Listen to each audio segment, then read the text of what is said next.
সেখানে father of the নেশনের মেয়ে, বঙ্গবন্ধু শেখ মুজিবের মেয়ে, অন্তত এই জায়গাটায় কেউ আসতে পারবে না। 98-99 সালে যখন আমার বন্যা, 3 মাস ধরে বন্যাতে আমরা সেই পর্যদস্ত অবস্থা, কিভাবে মানুষকে বাঁচাবো সে ব্যস্ত। সেই সময় গ্রামীণ ব্যাংক বসে যায়, তখন যদি 400 কোটি টাকা দিয়ে ব্যাংক আমি রক্ষা করে দিয়েছি। এটুকু কৃতজ্ঞতা তো মানুষের থাকা দরকার। আর তাকে যে টেলিনরের সাথে পার্টনারশিপে যে ব্যবসাটা আমি দিলাম, ফোনে আমাকে বললো গ্রামের মেয়েদেরকে ফোন দেবে, সেই ফোন দিয়ে মেয়েরা অর্থ উপার্জন করবে। কয়টা আমি অর্থ উপার্জন করতে পেরেছি নিজের ফোন দিয়ে। বিল ক্লিন্টন হিসাবে মহিলাদের এনে বসিয়েছে, যা শিখেছে তাই তারা বলে দিয়ে বলছে স্যার কই, স্যারের ফোনটা ফেরত দিতে হবে। তা আমি জিজ্ঞেস করলাম যে আপনি যে বলে এটা আপনার ফোন, আমি ফোন কোথা থেকে পাবো? আমেরিকান এম্বাসিতে অনুষ্ঠান হয়েছিল, যারা অনেক সাংবাদিক যারা ছিলেন নিশ্চয়ই মনে থাকার কথা। এই তো জিনিস, তো এই জিনিস আমি আর কি বলবো। আর সব থেকে বেশি যে করে তার বিরুদ্ধে অভিযোগ দিয়ে বেড়াচ্ছেন। ওনার সঙ্গে ওনাকে যে ওনার আমার জেলাসি করার কি আছে? সে আসুক না, মাঠে আসুক, চলুক আমার সাথে। আমেরিকা ডিবেট হয় না, চলুক না, আসুক, কথা বলবো।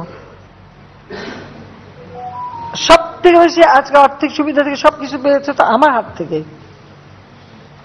ওয়াশিংটনে তার মাইক্রো ক্রেডিটে কেউ অংশগ্রহণ করে না।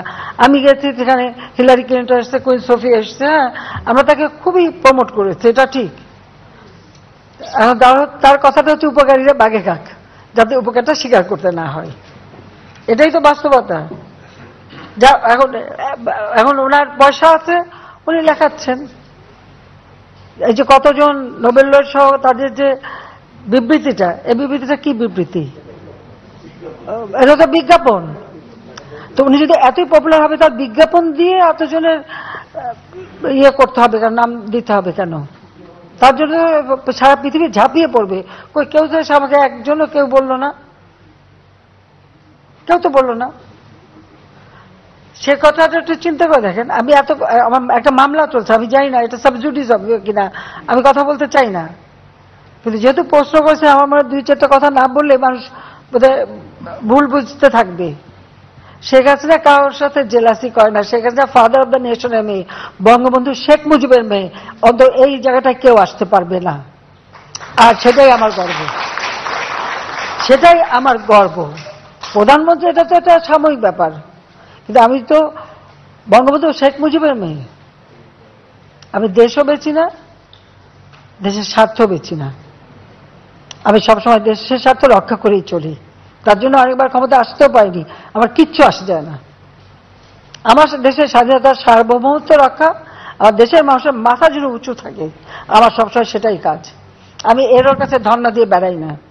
কারণ এখন জায়গায় জায়গায় দুয়ারে, হ্যাঁ, এখন যে হচ্ছে মামলা সাজাপ্রাপ্ত আসামি, তাই সাজাপ্রাপ্ত আসামির পক্ষে এত কথা লেখে কিভাবে?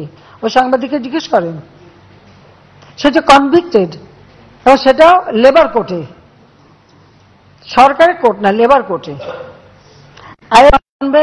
আইএলও কনভেনশন এবং প্রোটোকলে আমরা সিগনেচার করেছি। আমরা লেবারের স্বার্থ রক্ষা করতে বাধ্য,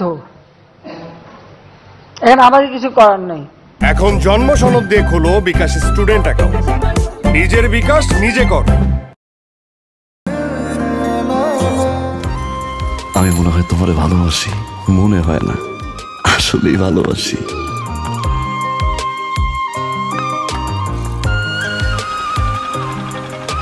আপনি যে আমাকে ভালোবাসেন আমি টের পাই।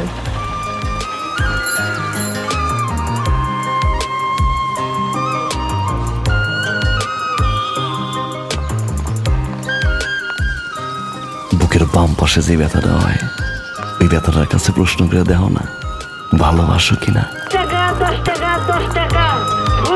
দেখেন ভাগ্যের চাকা, লটারি লটারি লটারি।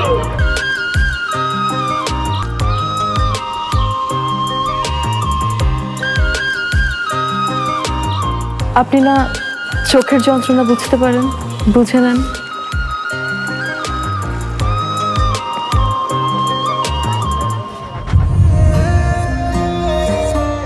কিন্তু পুরো জগৎ মিথ্যা বলতে পারে, মানুষের চোখ কিন্তু কখনো মিথ্যা বলে না। তোমার ওই চোখ বলে তুমি আমারে ভালোবাসো। আপনি কি আমায় দেখছেন?